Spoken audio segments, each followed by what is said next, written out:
Hey, friends, how's it going? How's it going? Travis here, Epic Win CPA. You're on video number 2. Well, at least that's how it's working out so far.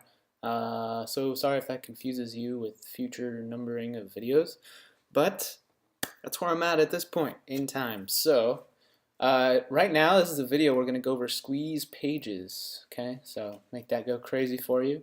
Squeeze pages. Important elements to consider, how to build a proper squeeze page with the right kind of I don't know what you would call it, button pushing. But anyway, this is the squeeze page video, and here we go. Let me show you real quick, actually, a preview of what we're going to be doing here. Now, we have a squeeze page sample, okay, and a squeeze page template. The template is what you're going to be working inside of, and the sample is basically an example of how you can build it out. So I'll open the sample so you can kind of see what we're planning on doing here.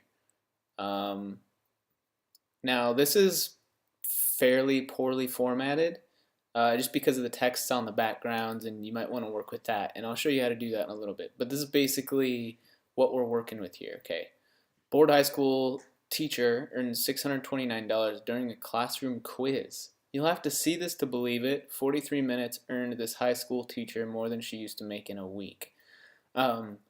So yeah, and then we have bullets. Feel free to put anything on these bullets. Remember to keep them on point. Don't just use random statements. Sell the user, and remember to push their buttons. Alright, and then we have this cool little opt-in form here, and like a transparent dark background. Now, this is a little bit too below the fold for my taste. I would kind of actually rather have this opt-in form about right here. We'll go over all of that. But and this logo is optional as well. This is just to show you the templates that we'll have, and I can't wait to show you the cool things you can do with them. So we'll come back to this. Thank you for checking that out. So squeeze pages. Let's open up a text edit document. And oops, take some notes, shall we? So in the coming information, you're going to be learning about Google Fonts and how you can use those for your headlines. We're going to be learning how to construct a headline. Let's make this a little bit bigger so you can see. We're going to be going over HTML and opt-in forms. Okay, there isn't a whole lot to squeeze pages, guys. I know that you probably came into this thinking, oh my god, squeeze pages are complicated, there's so many factors, and like to an extent there are a few factors, but I think I saw my buddy James post on Facebook the other day. He was like, you know, a few years ago it would take me 2 hours to build a squeeze page. Then it only took me 15 minutes, and now I can get one done in about 2 minutes. And he was making a reference to the technology we have available today to help us out, as well as the fact that your skill improves with time, okay? So don't have freaking ridiculous expectations about building perfect squeeze pages that get 85% opt-in rates, okay? It comes with practice. Now, people like me can come along and help you out and give you some pointers and get you going in the right direction. But ultimately, it's up to you to really make this pop for you, okay? So, with that said, let's get started. Google Fonts is really cool. So let's go there real quick. We're gonna go to google.com/fonts. Pretty easy. And this is really freaking awesome. And you know why? Probably don't. We can literally shop for all the fonts we want to be able to utilize on our squeeze page. Okay. So anytime you see those squeeze pages with like really fancy looking fonts in their headlines and in the bullets and everything, it's right here. This is an easy way to get it done. Now we're not extra, you know, professional programmers here. Some of us aren't even into programming at all, but Google makes it really easy to implement really awesome fonts into your squeeze page, okay? Now the way we do this, obviously, Google Fonts, Now, as you can see, while I was talking, I was scrolling through tons and tons of these, but it's so easy. Okay, you don't even need to be logged into a Google account. So first, say you find one that you like. We'll click add to collection, that little blue button over here. And then it shows that you added it down here. Let's see, what's another cool one? This one looks cool. Finger paint.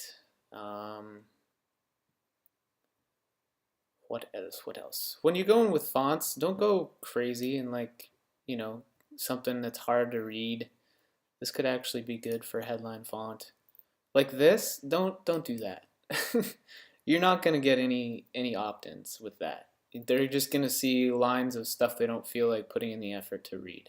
It looks cool if you're on like a artsy kind of website, but this might be okay. It's still a little messy. The reason I used finger paint was because it looked pretty clear to read. Alright, so let's just go with these 4 that we have so far. Alright, so once you have those 4, you have these 3 buttons over here. I hope you can see them. You want to click on Use.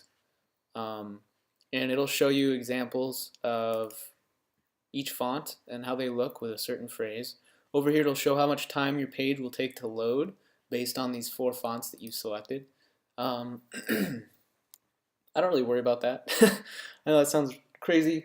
Load times can interfere with your opt-in rates, which is why you need good hosting. But when you're first starting out, look, I understand being on a budget, okay? You can move to good hosting later when you have a solid list. But make sure you have all the fonts selected that you want, okay? So we've got these 4.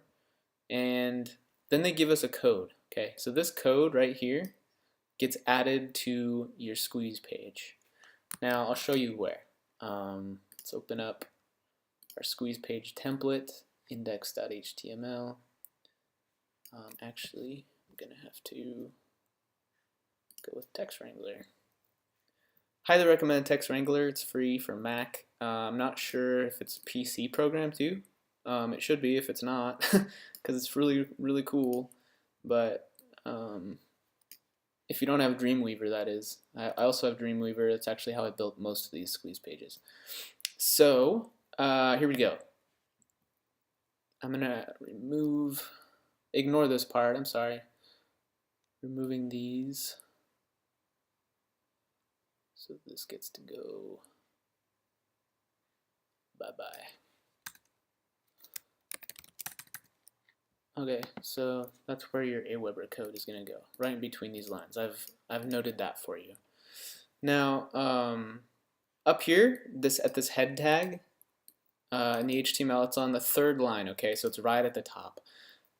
You'll see I've already put it in here to load the fonts, but you can load your own. So if I delete that and then paste in the font that I just got. Okay, so that was step 1. Now step 2 is to integrate the fonts into your CSS. So we take this snippet of 4 lines of code here, we reopen our document, okay? Now all you're gonna see is all of this. Now this is where you put it, okay? This was the Google font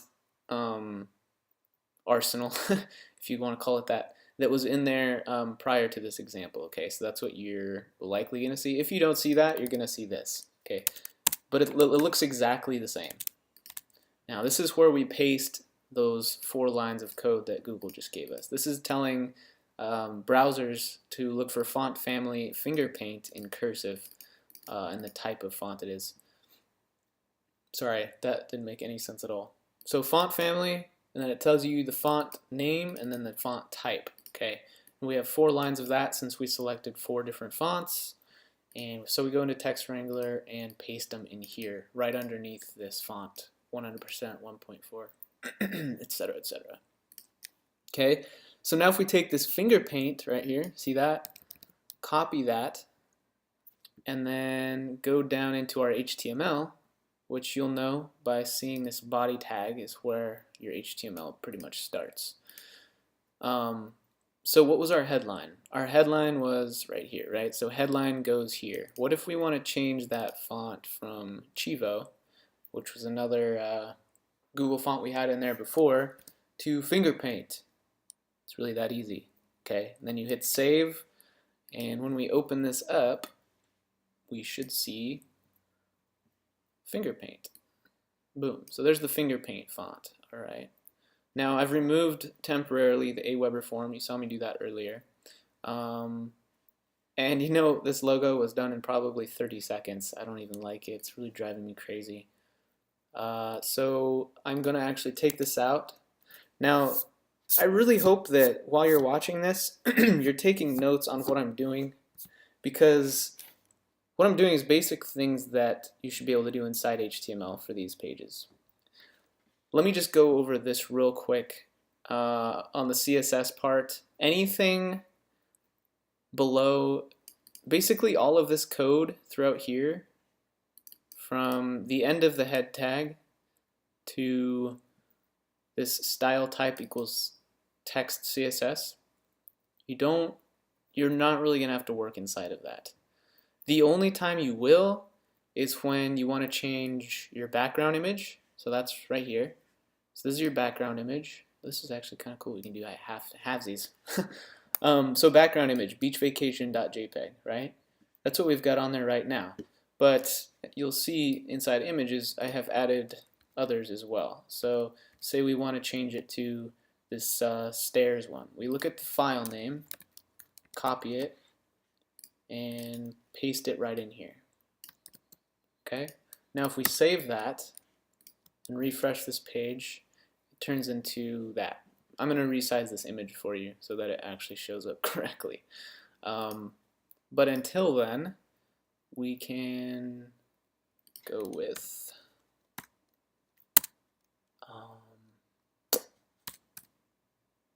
never mind, I'll do that later. Okay, so anyway, back to our logo. I'm going to remove that.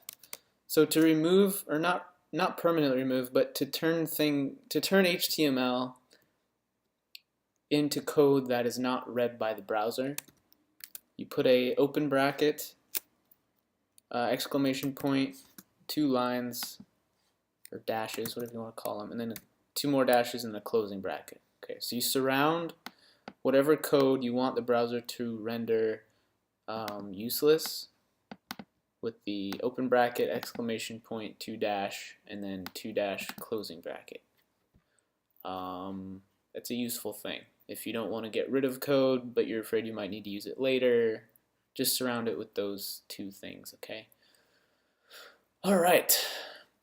So let's see here. We were Google Fonts. We already went over that. Okay, so how to construct a headline. This is my favorite part of anything, whether it's a sales page or a squeeze page. But basically, your headline is right here, right? This is this is annoying. I'm so sorry. Give me a sec here. I'm gonna put it back on beach vacation just because I have one of those minds that gets distracted by poor formatting, and then I can't think. That was not the right area. It's up here. Okay. And there we go. Headline. Good, good, good. Perfect. All right, we're back. We're back. So let's go back into this. So how to construct a headline.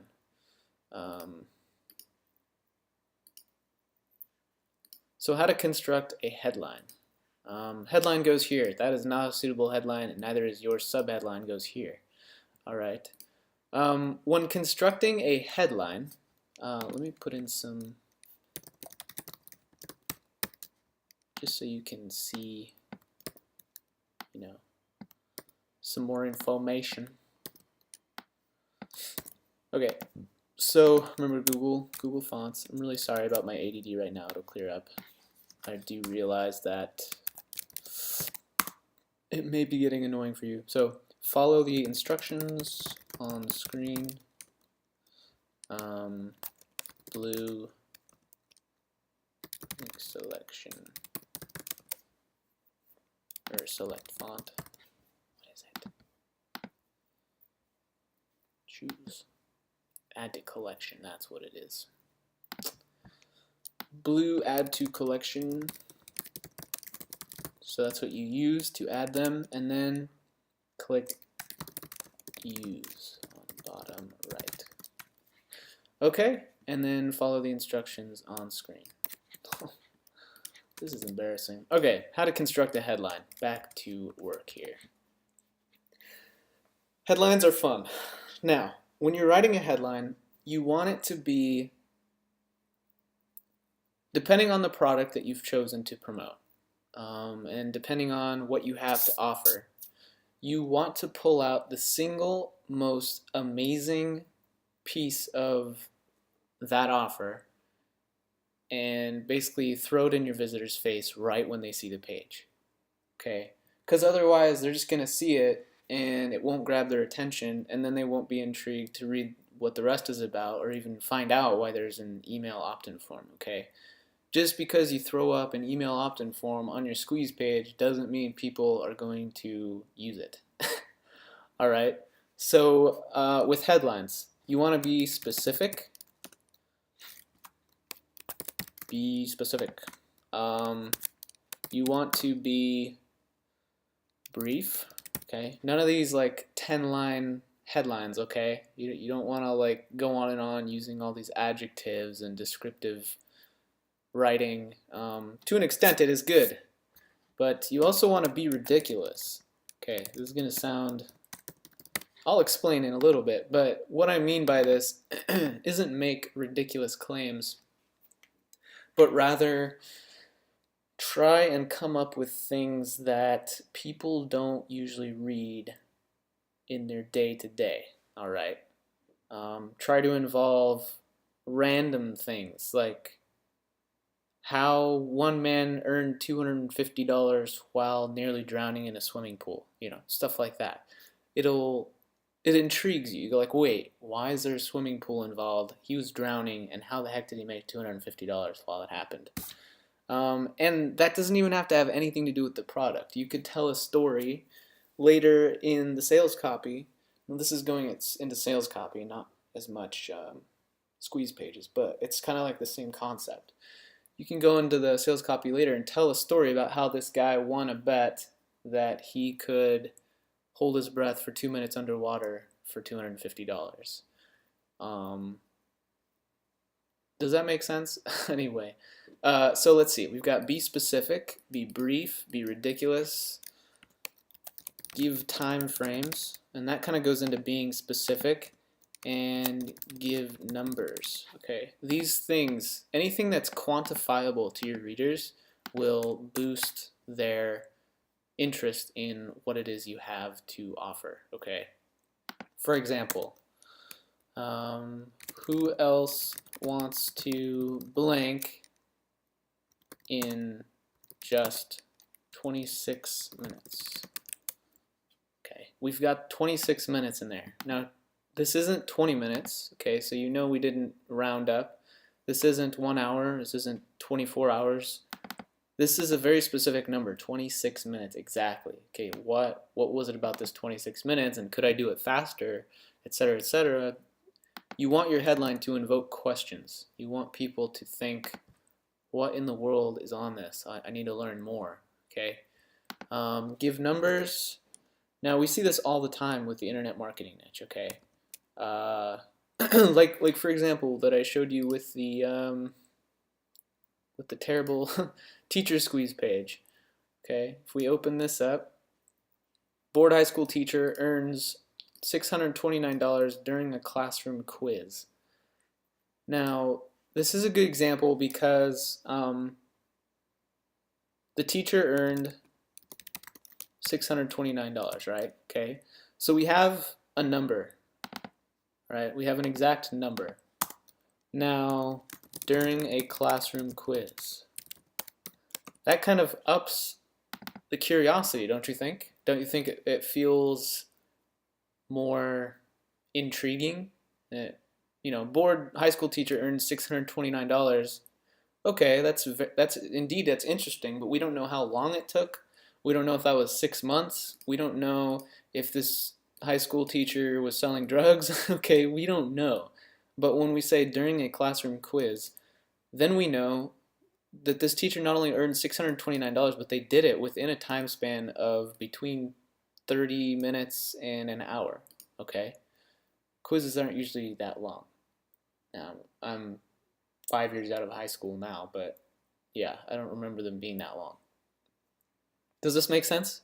So this is a basic kind of overview on how to do headlines. Now I could milk this all day, but I think you get the idea. You want it to grab your visitor's attention. You don't want it to be long. You do want it to be big. But yeah, hope that makes sense.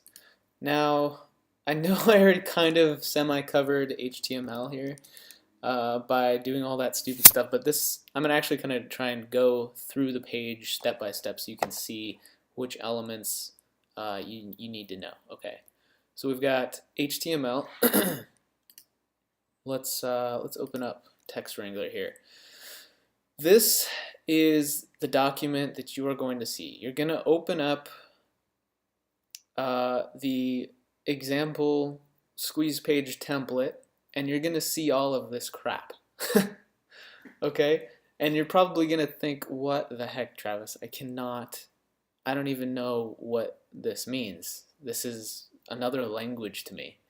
And that's okay. Let it be another language. But my goal here is to teach you a few words of that language so that you can at least be more free to customize the squeeze pages the templates I've provided you with to your own liking. Okay.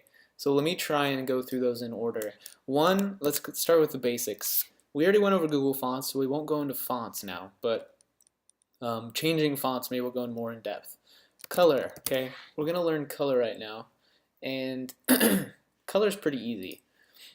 In HTML, we have the hashtag symbol, and then followed by alphanumeric characters, only up to 6. Sometimes, if the alphanumeric character is the same across all 6 digits, they'll just use 3 of them.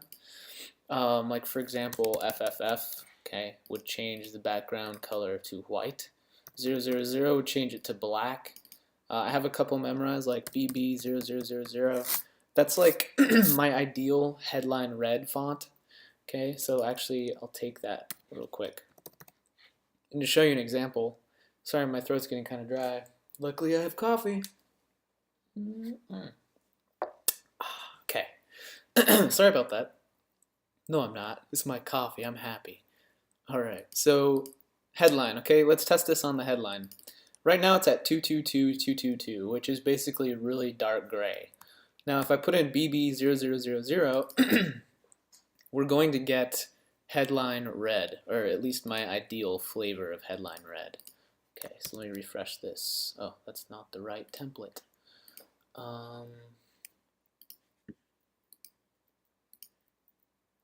There we go. Shoot, did I not save it?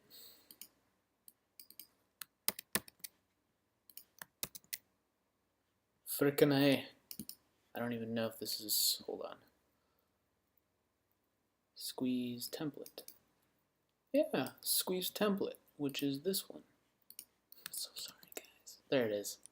Turned into the headline red that I like. Now, the problem is with this one is that it's on a blue background, which kind of makes it really annoying. When there's these kind of huge backgrounds, I like them. The only thing I don't like, however, is the color contrast. Okay, so let me open up Squeeze template again and change this to white. I think you'll like it as white. Now, I'm doing this to give you an example of how to change colors when you want to, okay? So, with that said, we also have colors on the bullet points too, and we'll go over those in a second. But bam, we just changed it to white. Look at how well that pops. That is just so nice, okay? We have the subheadline, which we can also change font families from. Let's grab Bevan. I remember that one looked really cool. So subheadline goes here. Let's change that to Bevan. Okay, so this is H3. The H1 tag contains headline, goes here. The H3 tag contains the subheadline.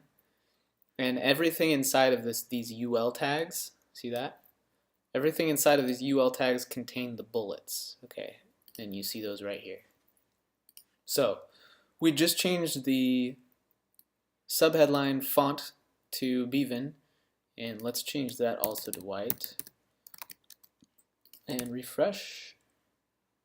Now we've got your subheadline goes here. Now I would not do it this way because those fonts clash. At least on this size for Bevan is not cool. But check this out. If we took Bevan and replaced it with finger paint, and then took finger paint and replaced it with Bevan, I feel like that's not the right way to say it, but it's fun to say it like that. Now let's see what happens. Headline goes here. You said blah blah blah blah blah.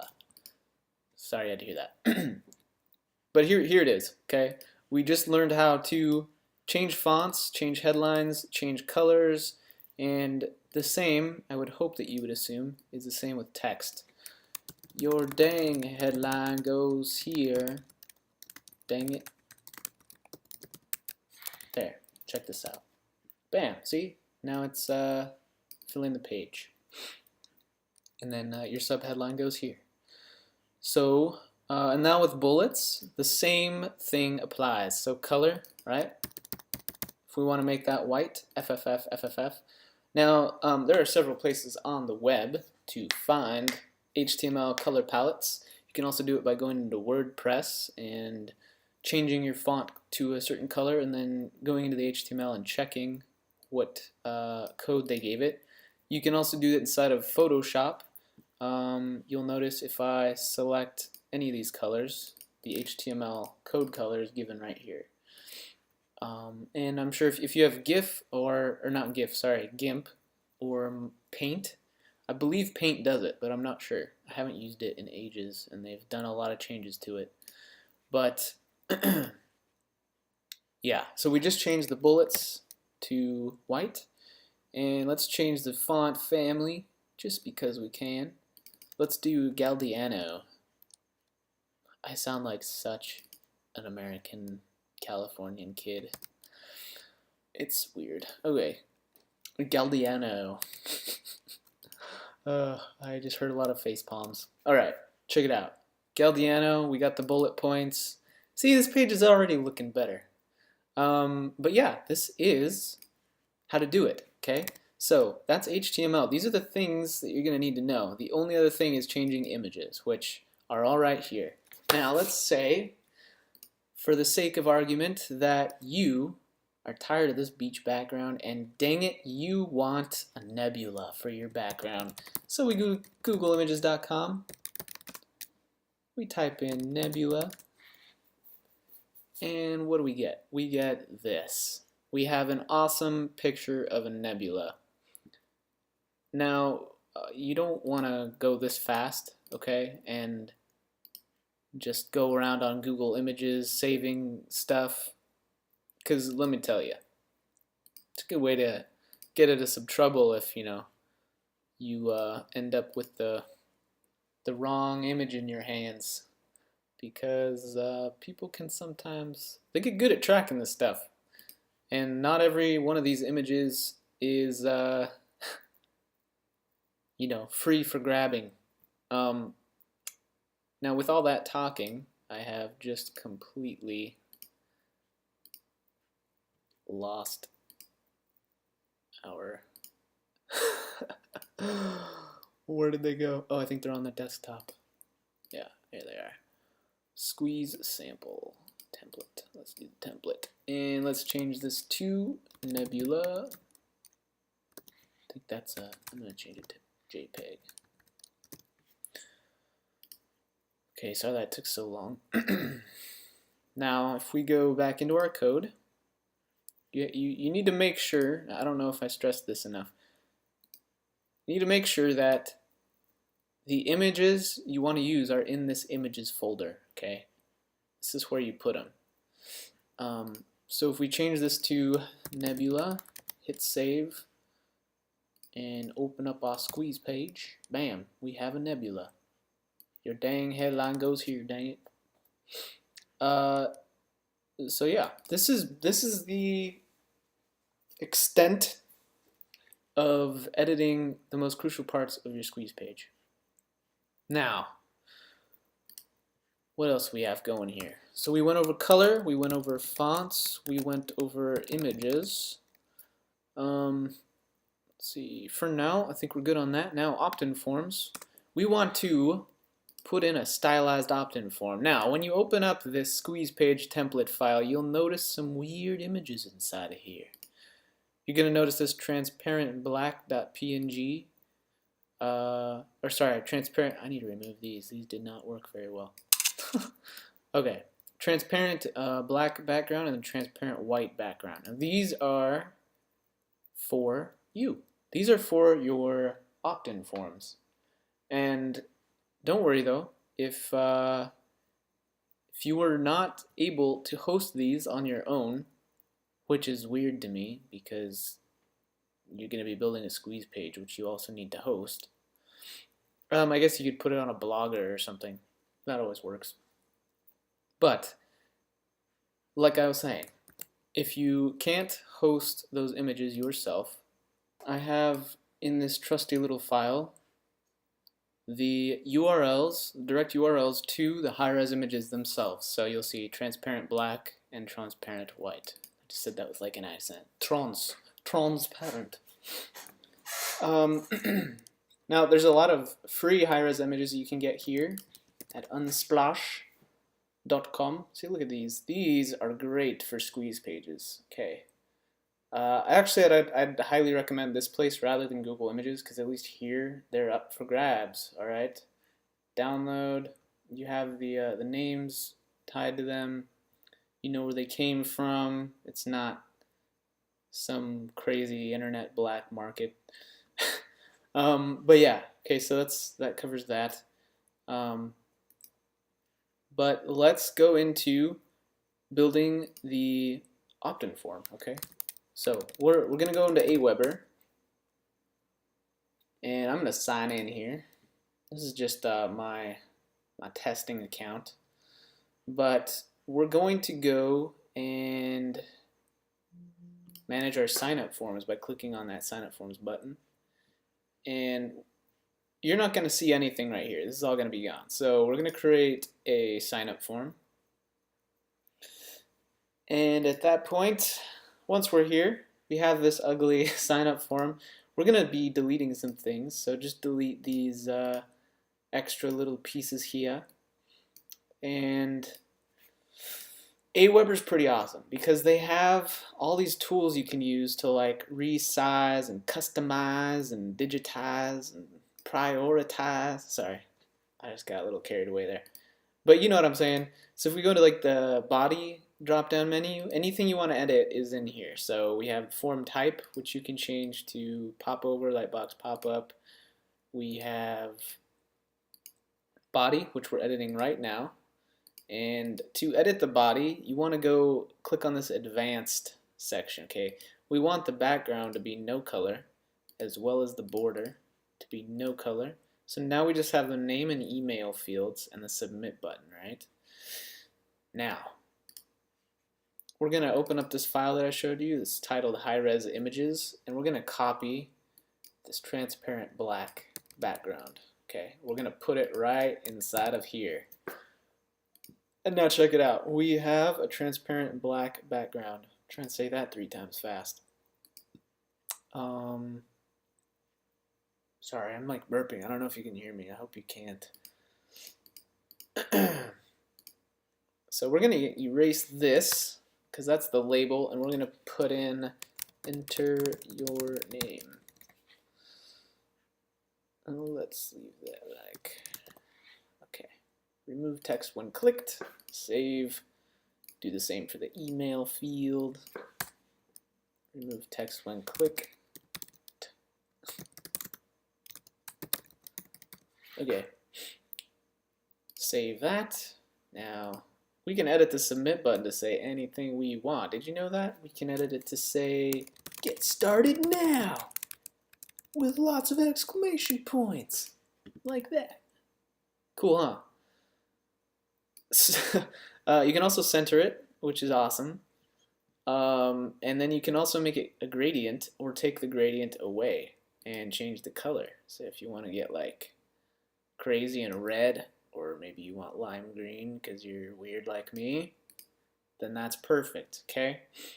Buttons you want to stand out though. So if you want to make it bigger, you can change the text size of the button itself, and then you get like huge buttons, okay? At which point I'd start removing some exclamation points. But yeah, so now we're going to edit the opt-in form fields to have bigger text as well, okay? 24 to 36, you know, it's really, the easier it is for your people to see and execute what they need to get done. So just a huge enter your name and a huge enter your email and a huge get started now. You want it in their face. There has to be zero question as to what to do next. Does that make sense? So let's see. Now borders, we're not going to have any borders on that, but when they click, the background will change to yellow. Okay, that's good. And you can adjust that all in here. So I don't like the font. You can also change the font. Usually I like Tahoma. That usually looks pretty nice. You can also change the font color, which I will. I'm going to change it to like a light gray.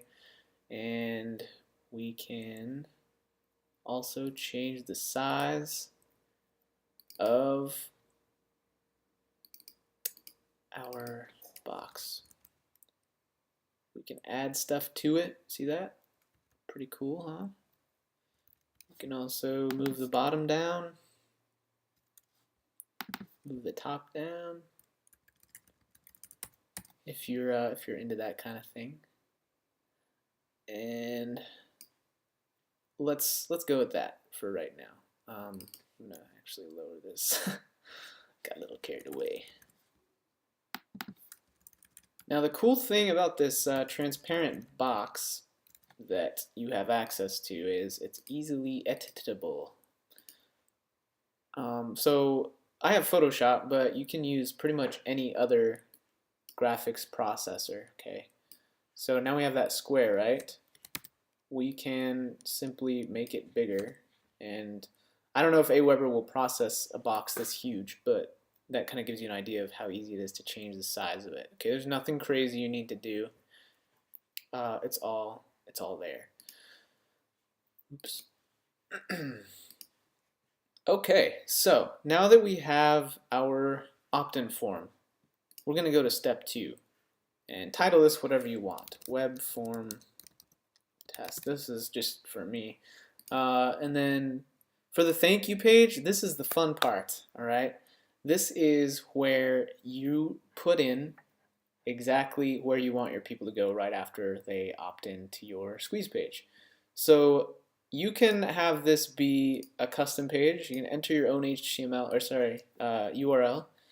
It can be a CPA offer, it can be a thank you page, it can be another opt-in page, it can be pretty much anything you want. What I would suggest though is that it just be a straight CPA offer, okay?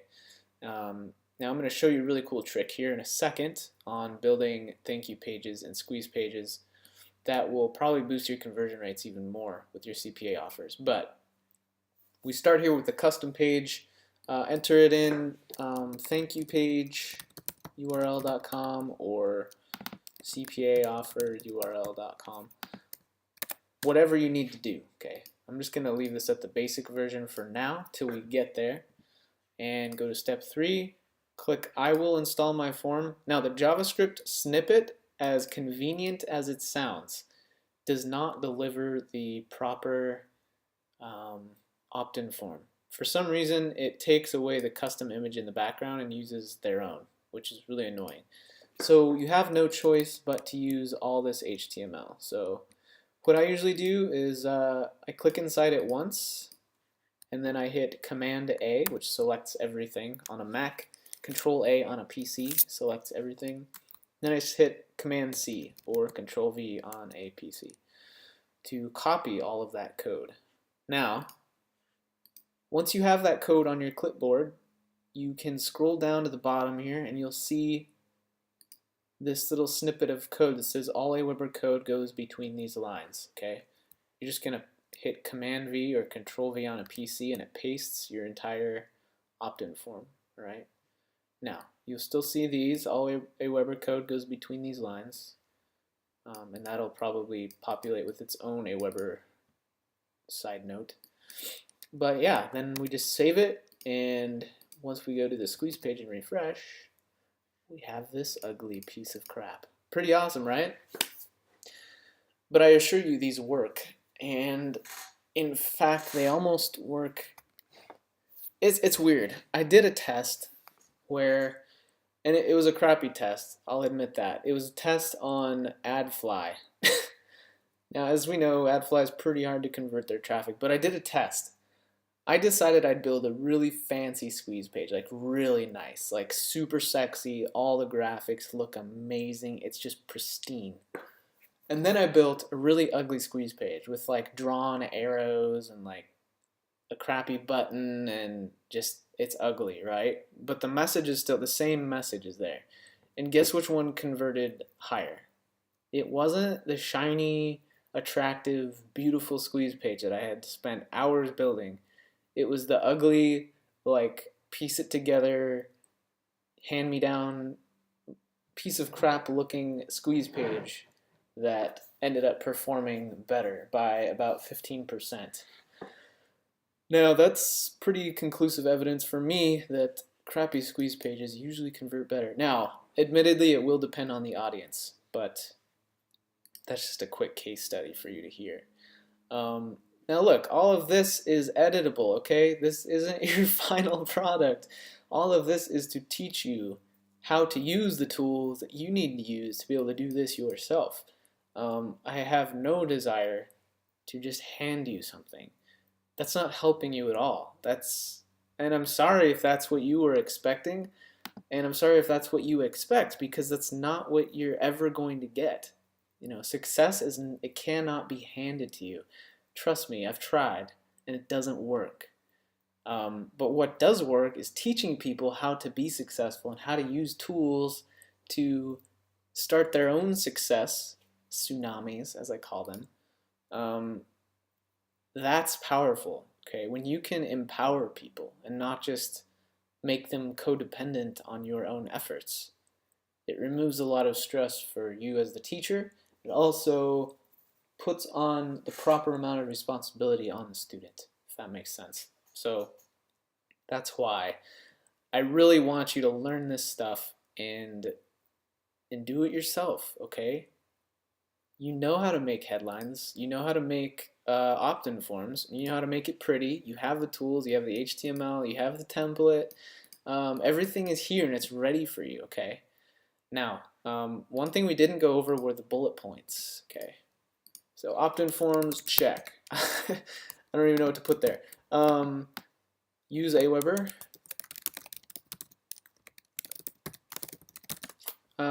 Let's see what else. Use my personal.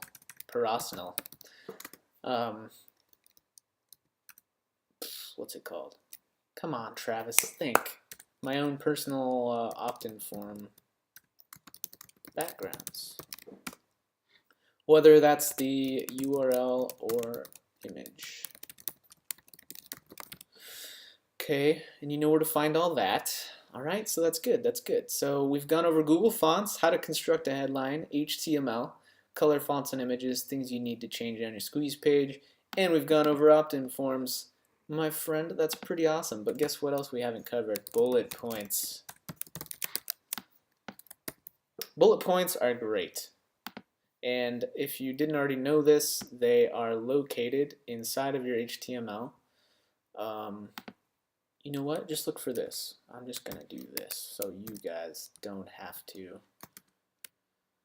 Here's all the HTML you need. Don't look away. It's all right here. Okay, there we go. See that? And now I'm going to copy this and add this.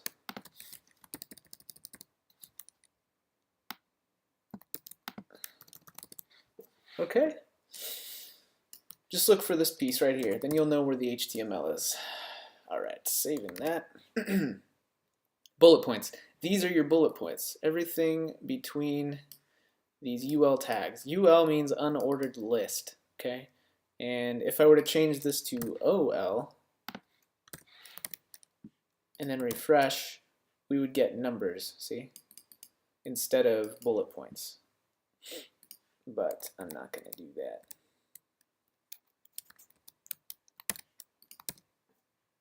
Now we've got bullet points again, okay? Cool, cool. So bullet points, this is where you're going to edit them. If you want to add more, you're going to copy this LI down to the last LI, go to the end of the list, and just paste. Feel free to paste as many as you want. Save it, refresh, you can see it adds the bullets to your page. Now, what if you want to edit these bullets? What do you even say inside the bullets? Remember, keep these headline-esque, okay? What I like to use bullet points for are basically other headlines that I decided not to use instead of the one that got to be on top, okay? So following that teacher example, let's see here. Make more money in 45 minutes than most MIT grads earn in a week. Okay, there's one. And you want to make the bullet points benefits, okay? This isn't a place to list features such as this is a 24-page ebook. This is a 37-minute video. This is a 15-minute coaching session. You want the people to see the benefits of opting in on your page, okay? So let's see here. What's another benefit of opting in on this teacher whose board starts earning money squeeze page?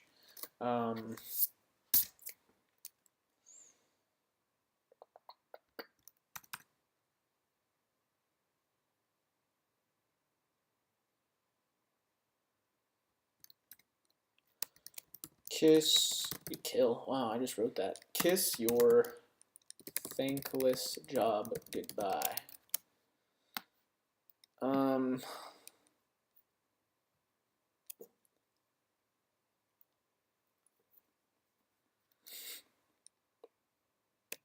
Why 99% of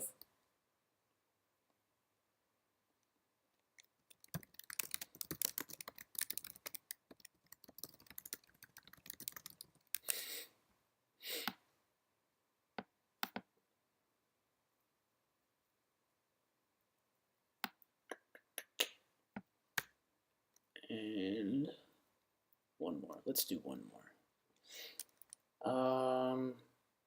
How to turn $25 into $250 in under 24 hours. And sometimes, you know, if you're feeling kind of uninspired, you write and much more. Okay, it's usually good filler for your bullet points. Hit save, refresh, and boom, we have bullets on this page. Okay, pretty slick stuff. Pretty slick stuff. Now, something I'm thinking about doing, which you may want to watch me do, maybe I'll make another video just for doing that, is I want to actually put all of this inside of a black box that's already there instead of having it stand out on the background. And then that way you can use almost any color you want for these texts, okay? So I'm going to do that in the next video. What else? Bullet points. They are basically other headlines you didn't use quotes. Sorry. I'm just having fun, okay? I'm just having fun. Use that you'd like to use. Keep them benefit oriented. Not features. But yeah, that is. Now look, we're gonna get into how to even know what they want to see on these bullet points in a few videos. You're gonna see when we go over niches and everything. You're gonna learn how to know what people want to hear in these bullet points to make them enter their information. Okay.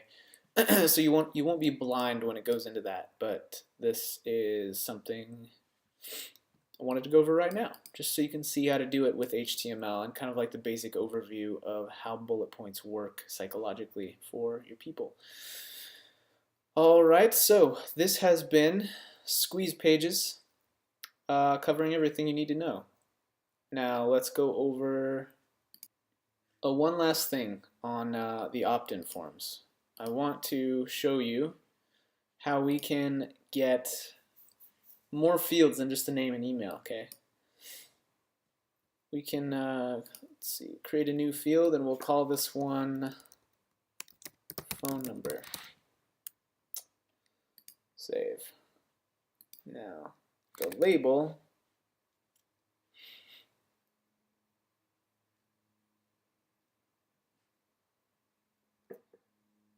okay, cool. It's going to be enter your phone. Okay. All you do is click this blue create a new field button and then it happens. You can even add US address. Alright. City, street, zip code, state, everything. You can either make it required or not required. But at this point, you will need a bigger box. We're going to need a bigger box. But this kind of explains how you can get multiple fields for your leads before you have them see your CPA offer. Kind of filters out the tire kickers and the people who aren't willing to give up their information.